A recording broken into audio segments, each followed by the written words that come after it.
Hello students. So today we start our new chapter in history, chapter 4, the Mughal Empire.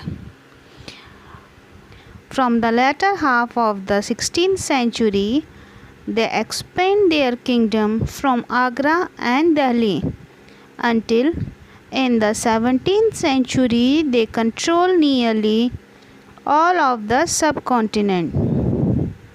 They impose a structure of administration and ideas of governance that outlast their rule, leaving a political legacies that succeeding rulers of the subcontinent could not ignore. Today, the Prime Minister of India addressed the nation on Independence Day from the Red Fort in Delhi, the residence of the Mughal emperors. So now we read about the Mughal Empire, and there are some points which we discuss. First is the establishment of the Mughal Empire. Then the Mughal Empire classic periods: Babur, Humayun, Akbar, Jahangir, Shah Jahan, Aurangzeb and Bahadur Shah Zafar. Then Mughal architectures like Taj Mahal, Red Fort, Fatehpur Sikri, etc. In this, first of all, we read about the establishment of Mughal Empire. Mughal dynasty. Mughal also spells Mughal, Arabic Mongol.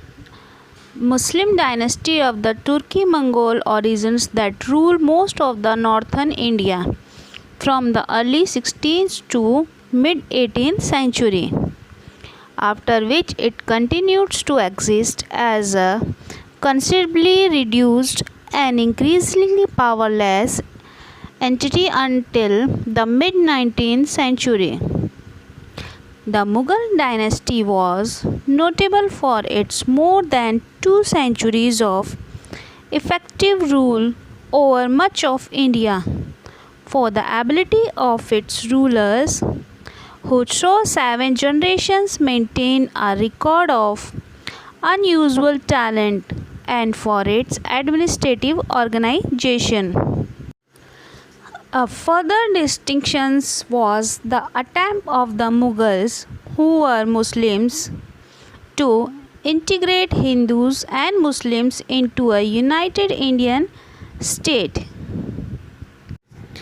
The Mughals were descendants of 2 great legions of rulers. From their mother side, they were descendants of Genghis Khan, who died in 1227, and the ruler of the Mongol tribes, China and Central Asia. And from their father's side, they were successors of the Taimur, who died in 1404, the ruler of Iran, Iraq and the modern day Turkey. So now, first of all, we read about the Babur. The Mughal Empire was founded by Babur. His full name was Zahiruddin Muhammad Babur. He founded the Mughal Empire after his victories at the Battle of Panipat in 1526 and the Battle of Khanwa. Ousted from his ancestral domain in Central Asia, Babur turned to India to satisfy his appetites for conquest. For his base in Kabul, he was able to secure control of the Punjab, and in 1526 he routed the forces of the Delhi Sultan Ibrahim Lodi at the First Battle of Panipat. The following year, he overwhelmed the Rajput confederacy under Rana Sanga of Mewar, and in 1529 he defeated the Afghans of eastern Uttar Pradesh and Bihar. At his death in 1530, he controlled all of northern India from the Indus River on the west to Bihar on the east, and from the Himalayas south to Gwalior. Now the second ruler was Humayun. 1531 to 1556. Nasiruddin Muhammad Humayun was the second Mughal emperor who ruled over territory in what is now Afghanistan, Pakistan, and parts of northern India from 1531 to 1540, and again from 1555 to 1556.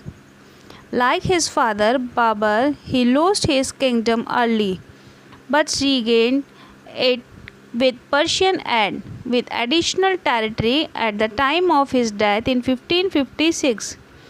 The Mughal Empire spanned almost 1 million square kilometers. Humayun succeeded his father in 1531 as ruler of the Mughal territories in India.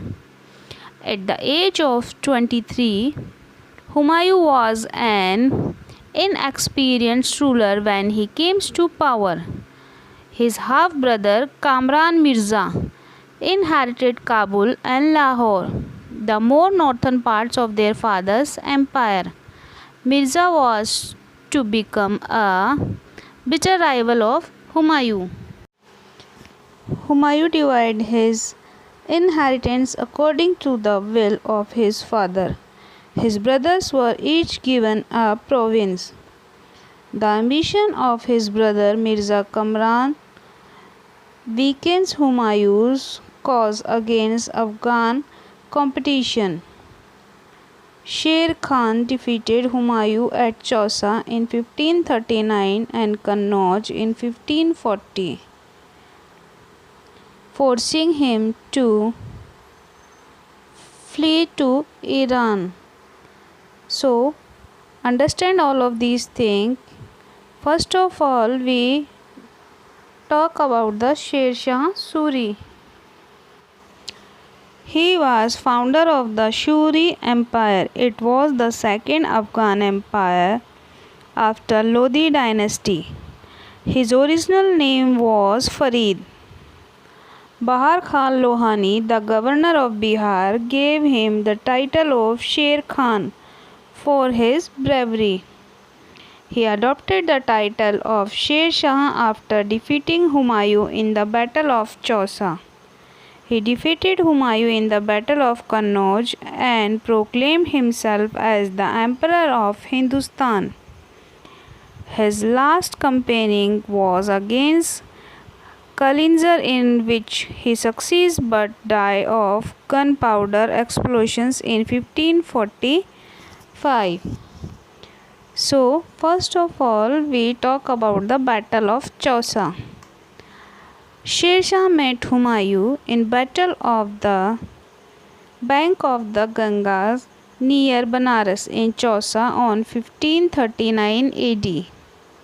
This was to become an entrance battle in which both sides spent a lot of time digging themselves into position.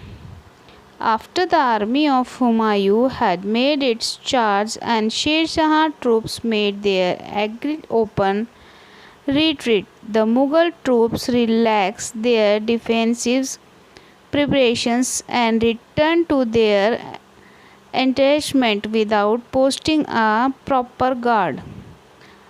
Observing the Mughals' mistake, Sher Shah reneged on his earlier agreement.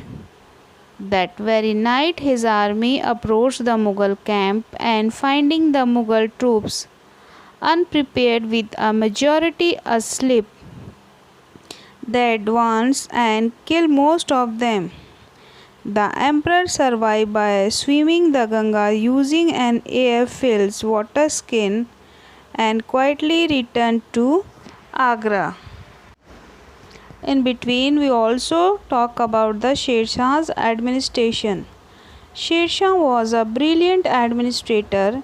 He introduced many reforms and innovations in the administrations of the country. Some of these are mentioned below. He paid to his army, both soldiers and the officers, salaries in cash regularly. Second, for the general welfare of the people, Sher Shah built many roads. Third, he introduced gold, silver, and copper coins known as the taka or rupiah. And fourth, he started the new postal system by using hods. After that, in Iran, Humayun received help from the Safavid Shah. He recaptured Delhi in 1555 but died the next year after an accident in this building. Now we read about Akbar. His full name was Abul Fath Jalaluddin Muhammad Akbar. He ruled between 1556 to 1605, known popularly as the Akbar, also known as the Akbar the Great. He was the third and one of the greatest ruler of the Mughal dynasty in India. Akbar succeeded his father Humayun under a regent Bairam Khan, who helped the young emperor expand the consulate Mughals' domains in India. A strong personality and a successful general, Akbar gradually enlarged the Mughal Empire to include nearly of the Indian subcontinent north of the Godavari River. His power and influence, however, extended over the entire country because of Mughal military, political, cultural, and economical dominance. To unify the vast Mughal state, Akbar established a centralization system of administration throughout his empire and adopted a policy of the conciliating conquest rulers through marriage and diplomacy. In order to preserve peace and order in a religious and culturally diverse empire, he adopted policies that won him the support of his non-Muslim subjects.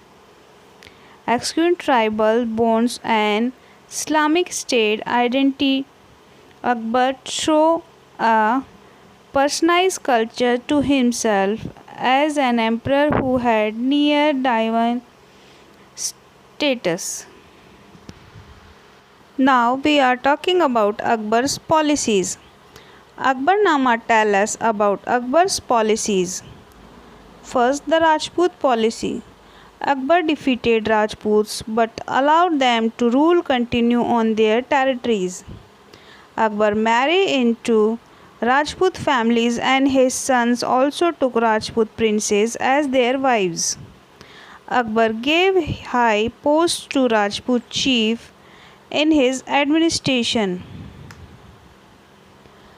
Akbar realized very easily that he has to be the Parsa Hindu as well as Muslims. In middle of 1562 CE, he abolished the pilgrim tax on bathing at the holy places like Banaras, Prayag, etc. In 1564 CE, he abolished the poll tax or jizya which the non-Muslim had to pay. He also abolished the practice of forcibly converting prisoners of war to Islam. With these measures, he laid a foundation of an empire where all the citizens were treated equally.